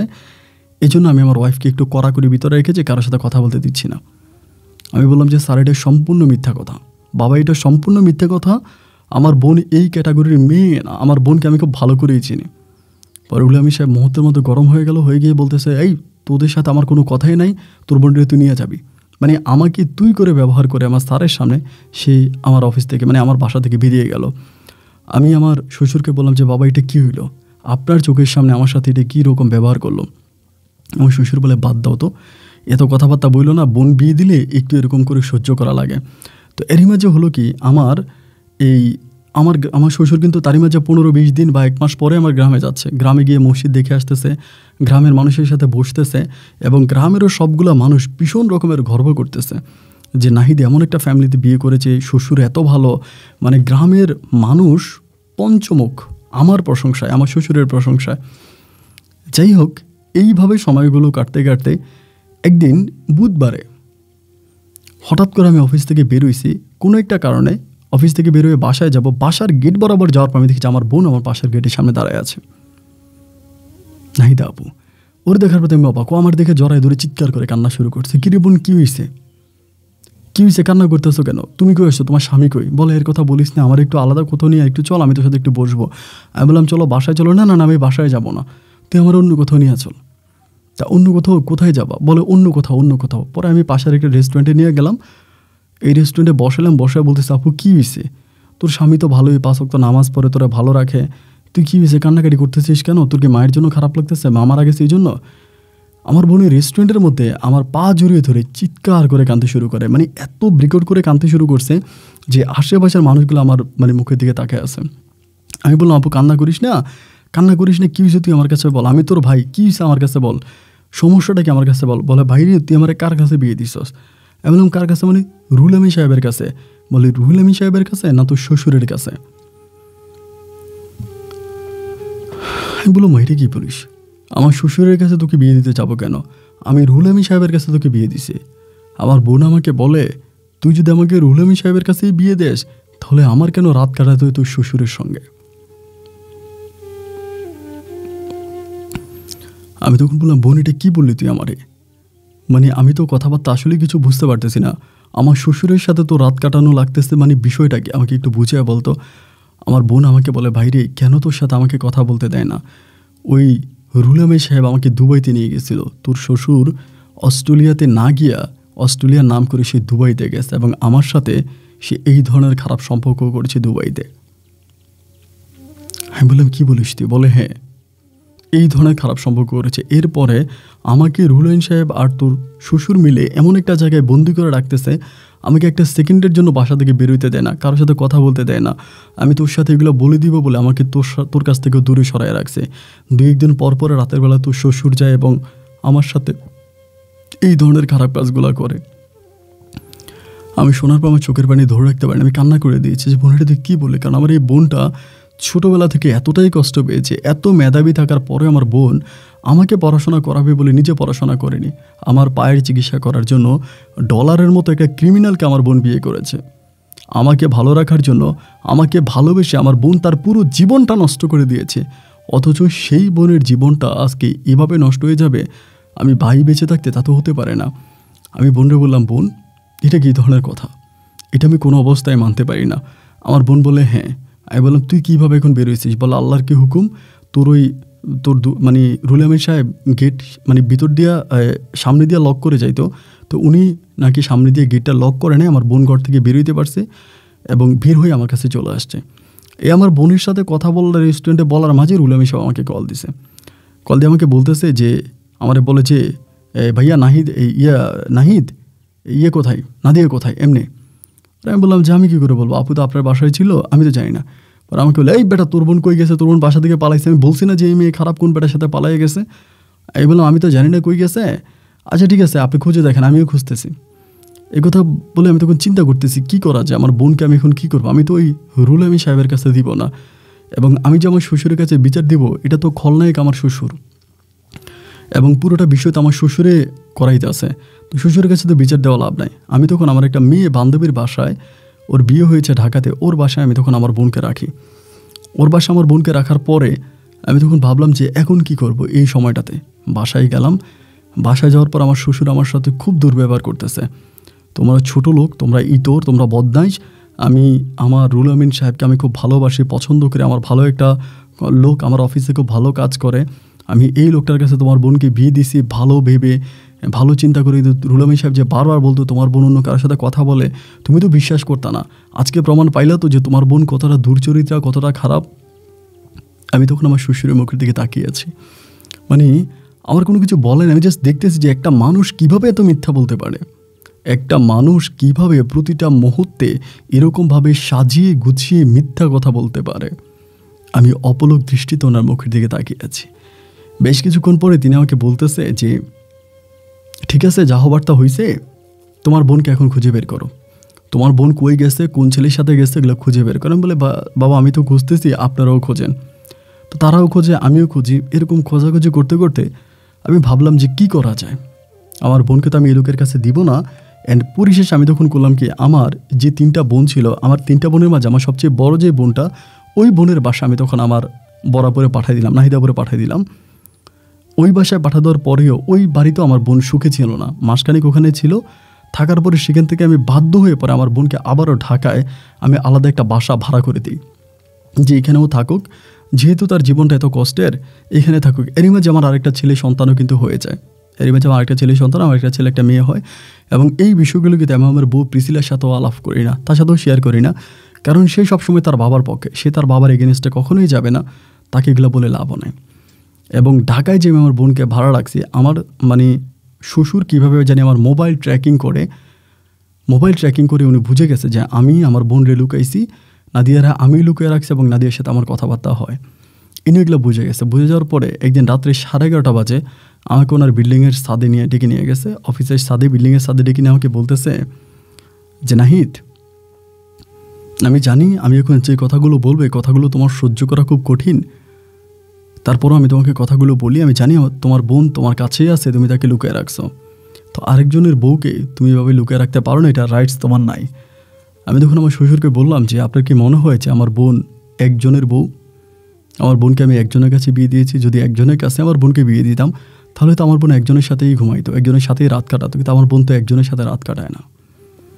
পরে আমার শ্বশুর আমার মুখের দিকে তাকায় বলে দেখো আসলে কি বলবো, তোমার বোনকে আমার প্রথম থেকে পছন্দ হয়েছে, বাট সে তো সম্পর্কে আমার, তোমার বোন মানেই হচ্ছে আমার, তার সাথে তো আমার যায় না, তো মেয়েটার যেহেতু বয়স হয়েছে, আমার তাকে মন চেয়েছে, তোমাকে এটা বললে হয়তো তুমি উগ্র মেজাজি হয়ে যাবা, রেগে যাবা, এই জন্য আমি কৌশলে রুল আমিন সাহেবের কাছে তাকে বিয়ে দিয়ে আমি তাকে আমার কাছে পেতে চেয়েছি। আমি তখন বললাম আব্বা আমি তো আপনাকে অনেক বিশ্বাস করতাম, আপনি আমার এলাকাতে মসজিদ বানিয়েছেন, মাদ্রাসা বানিয়েছেন, এলাকার মানুষের কাছে আপনি ভীষণ সম্মানিত একজন লোক, সবাই আপনাকে অনেক সম্মান করে, শ্রদ্ধা করে, ভালোবাসে, কিন্তু আপনার মতো লোক এরকম একটা কাজ করবেন এটা তো আমি কখনো স্বপ্নেও চিন্তা করতে পারিনি। তিনি আমাকে বলে বাবা আমার যা হবারটা হয়েছে, এখন এটা সমাধা কি, তোমার বোনকে তুমি কোথায় রাখছো? এমন আমার বোনকে আমি যেখানে রাখছি এটা তো আর আপনার জানার বিষয় না। পরে আমাকে বলে আমি যে পাপ করেছি সেই পাপের ক্ষমা তো আর আমার নাই, এবং পাপের ক্ষমা তো আর আমি পাবো না, আমি তোমার বোনকে বিয়ে করতে চাই, তুমি তোমার বোনকে আনো, ওই লোকের সাথে ছাড়াছাড়ি হওয়ার পর আমি তোমার বোনকে বিয়ে করবো। আমি বলি কীভাবে আপনি আমার বোনকে বিয়ে করবেন? আপনি আমার শ্বশুর, আপনি আমার শ্বশুরই, আমার বোনকে কীভাবে আপনি বিয়ে করবেন? তিনি আমাকে বলে তোমার বোন তো আমার রক্তের কেউ না, সে আমার ব্লাডের কেউ না, আমি তাকে বিয়ে করতে পারি, তাকে বিয়ে করা আমার জায়েজ। আমি বললাম না, এটা হতে পারে না। তিনি আমাকে বলে দেখো, আমি তোমার বোনকে বিয়ে করতে চাই এবং এটা ভালোভাবে চাই। আমি বলি এটা যদি আপনার মেয়ে জানতে পারে তবে কি হবে? বলে আমার মেয়ে জানবে কেমন করে? আমি তোমার বোনকে বিয়ে করে আলাদা বাসায় রাখবো, আলাদা বাসায় যাবো আসবো, বাট এটা কেউ জানবে না। পরে আমি বললাম যে ঠিক আছে, আমি একটু ভেবে দেখি। সে রাতে আমি তখন আমার বোনের সাথে পুনরায় আবারও কথা বলে আমার বোনরে বলি যে নাদি আপু, এই ঘটনা আমার শ্বশুর তো আমাকে এগুলো বলতেছে। আমার বোন বলে ভাইয়া তোর জীবনটাও কিন্তু রিক্সে, তুই কিন্তু শান্তিতে নেয়, তারা কিন্তু যে কোনো সময় তোকে মেরে ফেলতে পারে, আর তোর শ্বশুরের সাথে বিয়ে হইলে আর কি হবে? তোর শ্বশুরের সাথে যা হবার তা তো আমার হইছে, কোনো কিছু তো বাকি নাই, সে তো সব কিছু আমাকে করলোই। তো এখন সে যদি আমাকে বিয়ে করে তাহলে এটা আরও ভালো, আমি যে পাপগুলো করছি সেই পাপের মোচন হবে। আমি তখন বললাম রুহুল আমিন সাহেব। বলে রুহুল আমিন তো একটা মানুষরূপী অমানুষ, সে তো শুধুমাত্র আমাকে বিয়ে করছে তোর শ্বশুরের কাছে আমাকে দেওয়ার জন্য, আর কিছুই না। ওই লোকের সাথে যতটুকু বিয়ের কাগজপত্র হয়েছে এগুলো শেষ করে তোর শ্বশুর যদি আমাকে বিয়ে করতে চায় তোর শ্বশুরের কাছে আমাকে বিয়ে দে। আমি তখন বললাম আপু এটা তো আসলে কীভাবে সম্ভব? আমার শ্বশুরের কাছে আমি তোমারই বিয়ে দেবো, তুমি আমার বোন না। পরে আমার বোন বলে ভাইরে যা হবার তা হয়েছে, অন্তত তোর জীবন বাঁচানোর জন্য হলেও আমাকে এই কাজটা করতে হবে, তা না হলে কিন্তু তারা আমারে ঠিকই খুঁজে বের করবে, আর আমারে খুঁজে বের করে না পাইলে তারা তোর বড় ধরনের কোনো ক্ষতি করে ফেলবে। তো আমার ভাইয়ের জীবন বাঁচানোর জন্য হলেও আমাকে এটা করতে হবে। আমি তখন বললাম তার মানে তুমি জেনে শুনে বুঝে এরকম একটা লম্পটকে আবারও বিয়ে করবা? আমার বোন বলে আমার কপালটাই তো এরকম, আমি তো জন্ম থেকেই কপাল পরা, আমার জীবনে তো সুখ বলতে কোনো শব্দ নাই, আমার জীবনটাই তো কেটেছে দুঃখে দুঃখে আর যন্ত্রণার মাঝে, এখানে সুখের গল্প তো বিরল, আমাকে এগুলো বলে লাভ নাই। তুই একটা কাজ কর, তোর শ্বশুরের সাথে আমার বিয়ে ঠিক কর এবং এই বিষয়গুলো তোর বউকে তুই কোনো কিছু বলিস না। আমি তখন বললাম আচ্ছা ঠিক আছে, আমার বউকে আমি এইসব বিষয়ে কোনো কিছু বলবো না। এই কথা বলার পরেই আমি তখন আবারও পুনরায় আমার শ্বশুরের সাথে কথা বলে গোপনে গোপনে, আমার শ্বশুর বলে এটা খুব ভালো একটা দিক, আমার ভিতরে যে খারাপ জিনিসটা ছিল জিনিসটাও মরে যাবে এবং কোরআন হাদিস অনুযায়ী আমি ওকে কলমা কাবিন করে বিয়ে করব, এটা খুব ভালো হবে। তারই 2 দিন পরে তিনি হঠাৎ করে আমাকে বলতেছে যে আমি বিয়ে করবো কিন্তু আমি কাবিন করব না। আমি তখন বললাম আপনি কাবিন করবেন না কেন? তিনি আমাকে বলে যে না আমি কাবিন করব না, আমি মৌখিকভাবে বিয়ে করব হুজুর ডেকে, তবে যে টাকা কাবিন হবে হুজুর যে টাকা কাবিন নির্ধারণ করবো আমি সে টাকা দিয়ে দিব। আমি তখন বললাম তো আপনি কাবিন কেন করবেন? উনি বলে আমি কোনো কাবিনের পেপার তৈরি করব না। কেন করবেন না? উনি বলে আমি সমাজে একটা সম্মান আছে, কোনো না কোনোভাবে যদি তোমার বোন আমার কাবিনের পেপার দেখায় মানুষের কাছে, যেহেতু আমার মেয়েকে আমি তোমার কাছে বিয়ে দিছি, তো সেই কাবিনের পেপার যদি সে কোনো না কোনোভাবে কোথাও দেখায় তাহলে তো আমার মান সম্মান থাকবে না, আমার ইজ্জত থাকবে না, আমি তো সমাজে কলঙ্কিত হয়ে যাব, এই জন্য আমি কোনোভাবেই কাবিন করব না। আমি তখন বললাম আপনি কাবিন করেন, আমি আপনার মেয়ের জামাই, আমি আপনাকে গ্যারান্টি দিচ্ছি এরকম কোনো কিছুই হবে না। তিনি আমাকে বলে যে না আমি কাবিনের ব্যাপার তৈরি করতে পারবো না, আমি কাবিনের ব্যাপার দিতে পারবো না, তবে যে টাকা কাবিন সে টাকা ধার্য করে আমি তোমার বোনকে বিয়ে করবো, কাবিনের টাকা আমি সাথে সাথে দিব। আমি পুনরায় আমার বোনের সাথে আবারও কথা বলি, আমার শ্বশুর তো এখন এরকম করে কথা বলতেছে, এখন কি করব? আমার বোন আমাকে আবারও একই কথা বলে, সমস্যা কি? সে যদি আমাকে 10 লাখ টাকা কাবিন করে কাবিনের টাকা আমাকে দিয়ে দেয় তাহলে তো ঝামেলা মিটে গেল। কাবিনের পেপারটা তো বড় কথা নয়, ওনার মতো লোকের জন্য কাবিনের পেপারটা কিছুই না, উনি আমাকে কলমা কাবিন করে কলমা পড়ে বিয়ে পড়ুক এতেই হবে। দেখলাম যে আমার বোন সব কিছুতেই রাজি। আমার বোন যখন দেখলাম রাজি তখন আমি আমার বোনের সুখের কথা চিন্তা করে গোপনে আমি আমার শ্বশুর আমার আরেকটা লোক রেখে আমরা প্রায় 3 জন মানুষ থেকে খুব গোপনীয়তা রক্ষা করে আমার শ্বশুরের কাছে আমার বোনকে বিয়ে দিই। আমার শ্বশুর তখন সে জায়গায় সে আমার বোনকে একটা ফ্ল্যাট ভাড়া করে দেয়, ওই ফ্ল্যাটে তিনি যায় আসে এরকম করে সময়গুলো কাটতেছে। এইভাবে সময়গুলো কাটতে এখানে বেশ কয়েকটা দিন কেটে গেল, বেশ কয়েকটা দিন মধ্যে 7-8 মাসের মতো। এবং 7-8 মাস পরে একটা বিষয় আমি খেয়াল করে দেখি, এখানে যে কাবিন হয়েছিল মানে কাবিনের যে টাকা ধার্য করা হয়েছিল ওই টাকা কিন্তু আমার শ্বশুর আমার বউকে দেয় না, আর আমার বোন ওই টাকা চায়ও নাই। আমার বোন বলে ওই টাকার প্রয়োজন নাই, উনি আমার সাথে সংসার করুক, বয়স্ক মানুষ, এটাতেই হবে, আমাকে কাবিনের টাকা দেওয়ার প্রয়োজন নাই। এভাবে 7 মাস সংসার করার পরে আমার বউ তখন প্রেগনেন্ট হয়। বউ প্রেগনেন্ট হয় বলতে আমার বোন প্রেগনেন্ট হয়। তো আমার বোনকে আমি নিজেই বলি বাচ্চা নেওয়ার জন্য, মানে আমার শ্বশুর বলে বাচ্চা নিতে মানা করে, কিন্তু আমার বোন জোর করে বাচ্চা নেয়। আমার শ্বশুরের সাথে ঝগড়াঝাটি করে ঝামেলা করে বাচ্চা নেয় এবং পেটে বাচ্চা নিলে পরেই এই হয়ে গেল তুমুল কাণ্ড। আমার শ্বশুর আমাকে বলতেছে বাচ্চা নিল কেন? আমি বললাম, সে বাচ্চা নিয়েছে, আমার বোনের তো একটা ভবিষ্যৎ আছে, সে তার বৃদ্ধকালে আপনাকেই দেখাশোনা করবে, আপনাকে দেখাশোনা করার জন্য, এরপর আমার বোনের দেখাশোনা করার জন্য একটা বাচ্চার প্রয়োজন না, বাচ্চা নেক। আমি বাচ্চা কেন নিবে, তাকে বাচ্চা নিতে তো কেউ বলে না, সে বেবি কেন নিচ্ছে, মানে এই নিয়ে তখন আমার সাথে ঝগড়া বেঁধে গেল, বাচ্চা কেন নিল, মানে এত পরিমাণে ঝগড়া লেগে গেল বলার মতো না। বাচ্চা নিল কেন, তাকে বাচ্চা নিতে বলছে কে? আরে আমি এবার কোনোভাবেই তারা ঠিক করতে পারতেছি না। আমার শ্বশুর তখন করে কি কারণে অকারণ আমার বউরে মারে, এবং মারে শুধুমাত্র বাচ্চা নষ্ট করে দেওয়ার জন্য। আমার শ্বশুরের টার্গেট একটা বাচ্চাটা নষ্ট করে দেবে, বাচ্চাটা রাখবে না।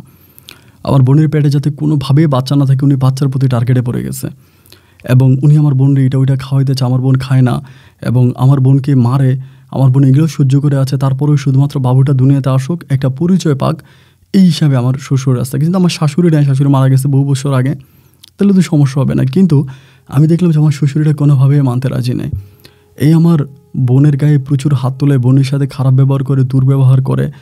একটা পর্যায়ে একদিন হঠাৎ করে রাত্রে 11টার দিকে আমার বোনকে এমন মারে, বোনকে হসপিটালে ভর্তি করানো লাগে। হসপিটাল থেকে ডাক্তার আমাকে ফোন করে বলে যে আপনার বোনকে হসপিটালে ভর্তি করানো হয়েছে, তার অবস্থা ভালো না, আপনি তাড়াতাড়ি। আমি গিয়ে আমার বোন আইসিইউতে। বোনকে আইসিইউতে দেখার পর আমি তখন আমার চোখের পানি ধরে রাখতে পারলাম না, ও আইসিইউতে কেন। আমি এদিন আমার শ্বশুরকে ফোন দিয়ে ইচ্ছা মতো গালাগালি করি। আমি জানি না, আমার ভিতরে সেন্স ছিল না। আমার শ্বশুর বাংলাদেশেও ছিল না, তিনি কুয়েতে না কোথায় জানি ছিল। হোয়াটসঅ্যাপে ফোন দিয়ে আমাকে ইচ্ছা মতো গালাগালি করি। আপনি আমার বোনের মাইরা দেশের বাইরে চলে গেছেন, আপনি এই কাজটা ভালো করেন নাই। আমার বোনের এসে দুপুরেই কিন্তু মারছে, দুপুরে মাইরা বোনের দুপুরে ভর্তি করাইছি। দুপুর থেকে আমার বোন কিন্তু ঠিকানা দেয় না। যখন দেখছে ডাক্তারে খরচ দিতে হবে, টাকা পয়সা লাগবে, তখন বাধ্য হয়ে আমাকে ফোন নামাচ্ছে। এতে আমার শ্বশুর দেশের বাইরেও চলে গেছে, এবং তিনি বলছে সকালে কোথায় জানে যাবে, দেশের বাইরে চলে গেছে।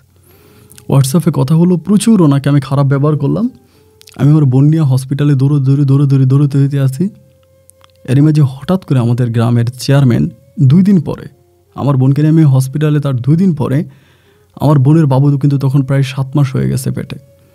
আমার এলাকার চেয়ারম্যান আমাকে ফোন দিয়ে বলতেছে যে নাহিদ, তুই একটু বাড়িতে আয় তোর বোনকে নিয়ে। তাই আমি বললাম কেন? বলে বাড়িতে আয়, কথা আছে। আমি বললাম যে কী হয়েছে? পরে বলে বাড়িতে আয়। আমি তখন বললাম যে ঠিক আছে। তাই নিয়ে আমার বোন তখন সুস্থ হলো। আমি কিন্তু শ্বশুরের কোনো খোঁজ খবর পাইলাম না যে আমার শ্বশুর কয়ে আছে না আছে।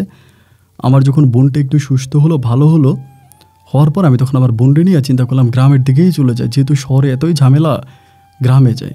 কিন্তু গ্রামে যাওয়ার পর আমি দেখলাম যে আমি গ্রামে যাওয়ার 1 সপ্তাহ আগে আমার শ্বশুর গ্রামে, মানে আমাদের গ্রামে, এবং আমার শ্বশুর আমার গ্রামে গিয়ে আমার এলাকার চেয়ারম্যান মেম্বার সহ গ্রামের অন্য লোকদের কাছে রটাই দিছে আমার বোনের পেটে নাকি আমি বাচ্চা দিয়েছি। আস্তাগফিরুল্লাহ। এবং আমার বোনের পেটের বাচ্চার বাবা নাকি আমি। আমার নামে দরবার করে, দরবারের ভিতরে যখন এই কথা বলে, আমি তখন লাফ দিয়ে উঠে আমি বলতেছি যে চেয়ারম্যান সাহেব, আপনি কারে কি বলতেছেন? আমার বোনের পেটের বাচ্চার বাবা হচ্ছে আমার শ্বশুর।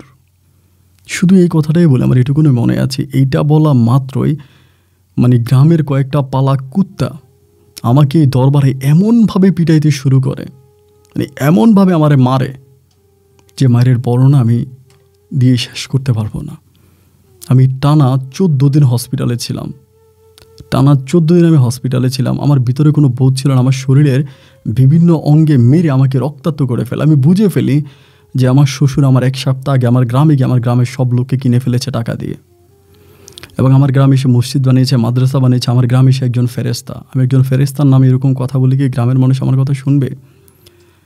সপ্তাহখানিক পরে, প্রায় 15 দিন পরে হসপিটাল থেকে সুস্থ হয়ে গ্রামে আসার পরে আমি জানতে পারি আমার বোনকে গ্রাম থেকে তাড়িয়ে দিয়েছে, এবং আমাদের যে ঘর বাড়ি ছিল সব কিছু পোড়াই দিছে। কারণ আমি আমার শ্বশুরের মতো একজন ভালো মানুষের নামে এমন একটা বদনাম দিয়েছি, এমন একটা খারাপ কিছু করেছি। আমার বোন তখন আমার এক খালার বাড়ি ছিল, খালার বাড়িতে আসে খবর পাইলাম। আমি তখন আমার খালার বাড়িতে গেলাম। যাওয়ার পরে বোন কান্নাকাটি করতেছে। এর 2 দিন পরে আমার বউ আমাকে ঢাকা থেকে ডিভোর্স করে দেয়। আমার শ্বশুর আমার বউকে কী যে বুঝাইছে, আমার বউ আমাকে ডিভোর্স লেটার পাঠিয়ে দেয় আমার কাছে। সে আমাকে ডিভোর্স করে, আমার 2টা বাচ্চা সহ তার কাছে সে আমাকে ডিভোর্স করে, এবং সব কিছু থেকে তাৎক্ষণিকভাবে আমি তখন ছিটকে পড়ি। আমি তখনই আমার বোনকে বলেছি, বোন আমি আইনের আশ্রয় নিব, আমি প্রশাসনের আশ্রয় নিব, কারণ ওই অমানুষের বাচ্চা তোর পেটে আছে। এই বাচ্চা যেহেতু তোর পেটে আছে, আমি আইনের আশ্রয় নেব, আমি আইনকে বিষয়টা জানাবো, আইনের দ্বারস্থ হবে। কিন্তু আমার বোন ওই সময় আমার হাত চেপে ধরে বলে, ভাইয়া শান্ত হ, আর না, আর প্রয়োজন নাই। এই পৃথিবীর সবচেয়ে বড় আদালত হচ্ছে নিজের বিবেক। তুই বিবেককে প্রশ্ন কর, আর বিবেককে প্রশ্ন করলেই বুঝতে পারবি তুই ন্যায় করেছিস না অন্যায় করেছিস। একটা মানুষ জেনে শুনে যখন অন্যায় করে, পৃথিবীর আদালত তার কোনো বিচার করতে পারবে না। আর তোর শ্বশুরের বিচার করার মতো আদালত এই দেশে নাই। আমি তখন বললাম, থাকবে না কেন? আমার শ্বশুরের বাচ্চা তোর পেটে আছে, সুতরাং এটা আমি ডিএনএ করাবো, ডিএনএ করানোর পর আমার শ্বশুরকে ধরবো। আমার বোন তখন বলে, প্রয়োজন নেই, তুই শহরের বাড়িতে ছোট্ট একটা বাসা নে, আমি ওই বাসায় আমার সন্তানটাকে দুনিয়াতে আনতে চাই। আমি এক অন্যরকমভাবে নিজেকে পরিচালনা করতে চাই। তুই আমাকে গ্রাম থেকে নিয়ে যা, আমার খালার বাড়িতেও মানুষ আমাকে বাজে কথা বলে আমার সহ্য হয় না। পরে আমি আমার বোনকে নিয়ে ঢাকাতে আসি, একটা ঘর ভাড়া করি, এবং ঘর ভাড়া করার পরে তার 2-1 মাস পরে আমার বোনের ঘরে তখন একটা ছেলে সন্তান হয়। ছেলে সন্তান হলো, এবং ছেলে সন্তানটা হওয়ার পরে আমি তখন একটা বেসরকারি কোম্পানিতে চাকরি নিলাম। আলহামদুলিল্লাহ চাকরি করে যে টাকা বেতন পাচ্ছি, ওই টাকা দিয়ে আমার বোনদেরকে নিয়ে, আমার বোন আর ভাগনাটাকে নিয়ে ভালোভাবেই চলতেছি। এর মাঝে আমার যে ছোটো 3টা বোন ছিল, তাদেরকে যে বিয়ে দিয়েছি, তাদের সংসারটাও ভেঙে যাওয়ার মতো অবস্থা ছিল। যাই হোক, আমার বোন জামাইগুলো ভালো, তারা আমার বোনকে মেনে নিয়েছে, ওভাবে খারাপভাবে কোনো কিছু করে নাই।